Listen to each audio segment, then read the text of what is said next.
Hello YouTube family, नमस्ते, प्रणाम सभी को, जय श्री राम। तो मैं कामनी शुक्ला स्वागत करती हूँ आप सभी का अपने यूट्यूब चैनल पर। तो बहुत ही सुपरहिट धमाकेदार पति पत्नी का नोक झोंक कजरी गीत आप लोग सुने। कैसा लगे अपनी राय कमेंट बॉक्स में जरूर बताना, और अच्छा लगे तो हमारे गाने को शेयर भी कीजिए, और एक हाइप का बटन आता है उसको भी दाबिए।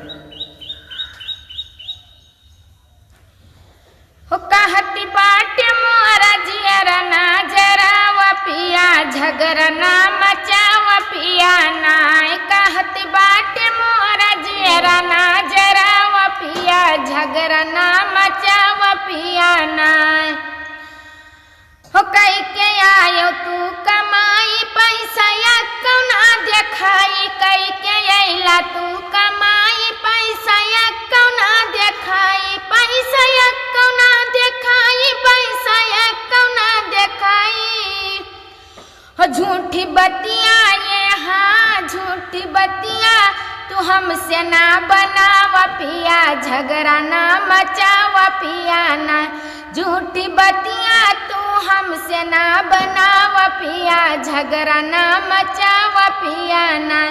कहती बाटे मोरा जियरा ना दुखाव पिया झगड़ा ना मचाव पिया ना। हो बार बार कहत बात मान बल हमार, बार बार कहत बात मान बल हमार। हो मान बल हमार, मान बल हमार। हो तनी थोड़े में हाँ तनी थोड़े में खर्चा चलाव पिया झगड़ा ना मचाव पिया ना। तनी थोड़े में खर्चा चलाव पिया झगड़ा ना मचाव पिया ना। कहत बाटे मोरा जियरा ना जराव पिया झगड़ा ना मचाव पिया ना। वादा कैला तू सजन मलई बसावन में कंगनवा, वादा कैला तू सजन मलई बसावन में कंगनवा। हो लई बसावन में कंगनवा, लई बसावन में कंगनवा। हो दई के पायल ये हाँ दई के पायल तू हमके न बहकाव पिया झगड़ा ना मचाव पिया ना। हो दई के पायल तू हमके न बहकाव पिया झगड़ा ना मचाव पिया ना।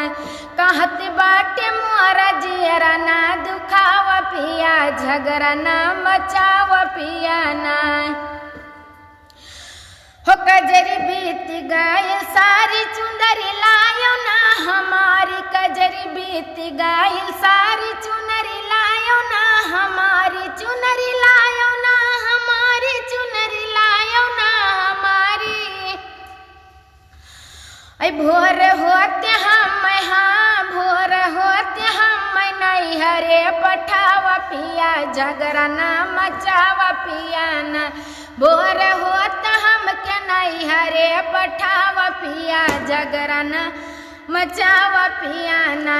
कहत बाटे मोरा जियरा ना दुखाव पिया झगड़ा ना मचाव पिया ना। तो चाहे चुनरी लाई दे चाहे नहीं हरे पठाई दे। तो मिलते हैं अगले गाने के साथ, तब तक के लिए धन्यवाद, और कमेंट बॉक्स में अपनी राय जरूर बताना। बहुत ही मेहनत से गाना गाते हैं, 5:30 बज रहे हैं, और कब हमारा गाना अपलोड होगा जाने भगवान।